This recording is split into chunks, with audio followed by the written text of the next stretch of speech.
Frederico Chiesa to Liverpool in the big. Let's do it.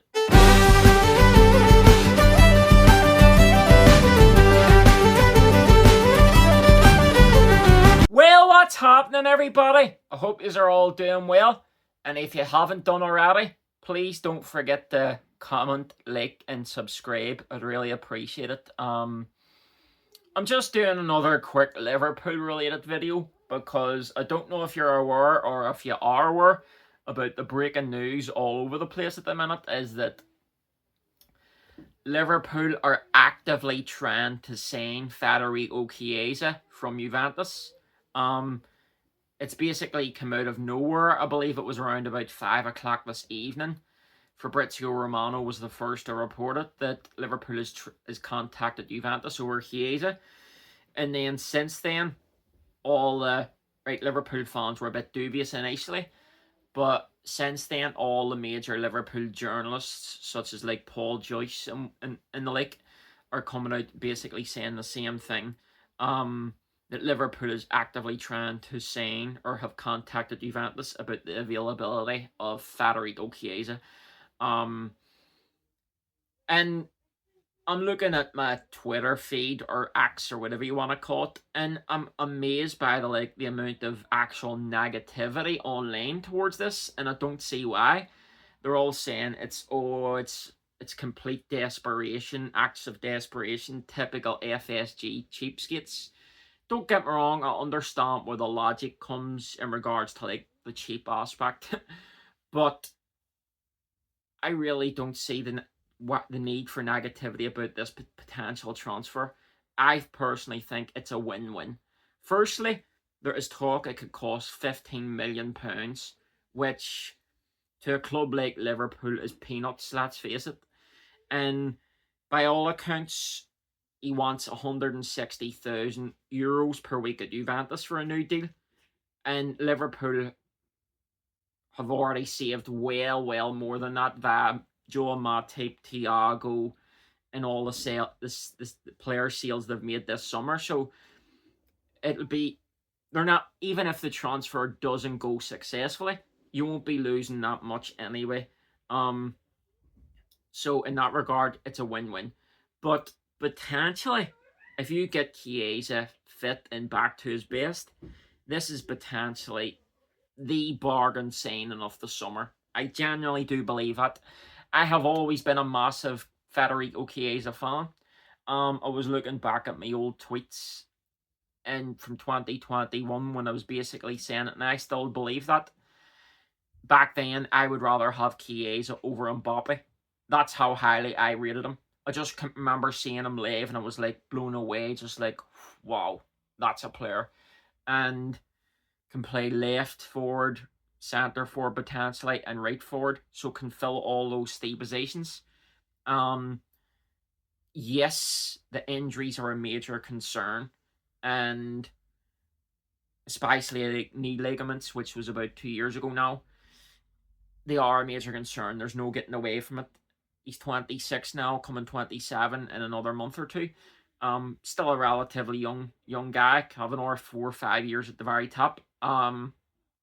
And if you get him back to his best, what a signing this could be. What a signing. Now, don't get me wrong, it's not specifically the area the Liverpool needs a transfer unless they're going to be selling somebody out of nowhere like this transfer.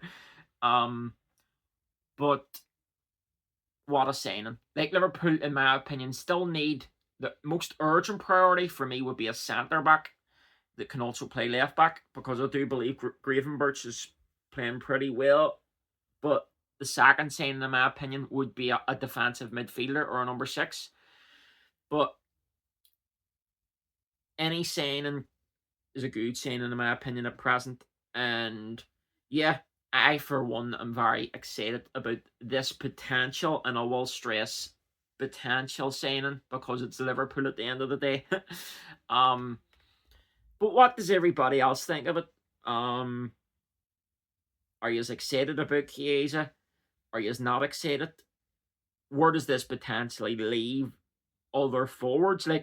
Again, on my X or Twitter feed today, I put out Arne Slot yesterday in his post-match press conference basically said he mentioned four names in attack, and the attackers he named was Mo as in Mo Salah, Luis as in Luis Diaz, Diogo Jota, and Cody as in Cody Gakpo. He never mentioned Darwin Núñez. Don't know if that was just like a off the cuff thing, but he didn't mention his name.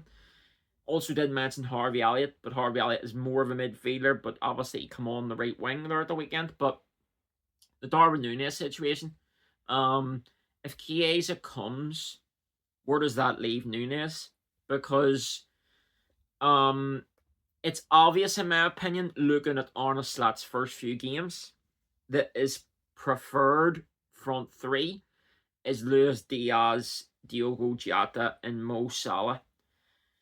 Because he has mentioned Cody Gakpo, and because he's Dutch, and because he has spoken highly of Gakpo in the past, it wouldn't surprise me if Cody Gakpo is his first go-to sub.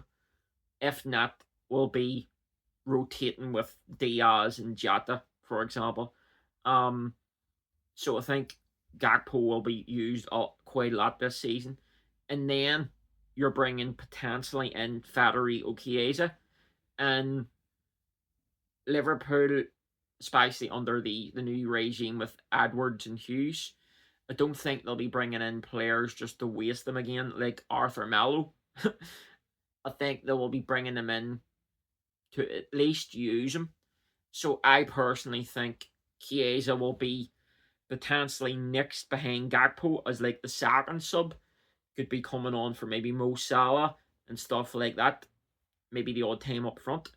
So where does that leave Darwin Núñez? Is he the third backup forward?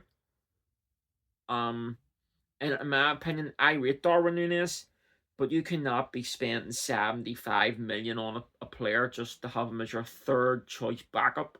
He has to be the number one, in my opinion, for that price.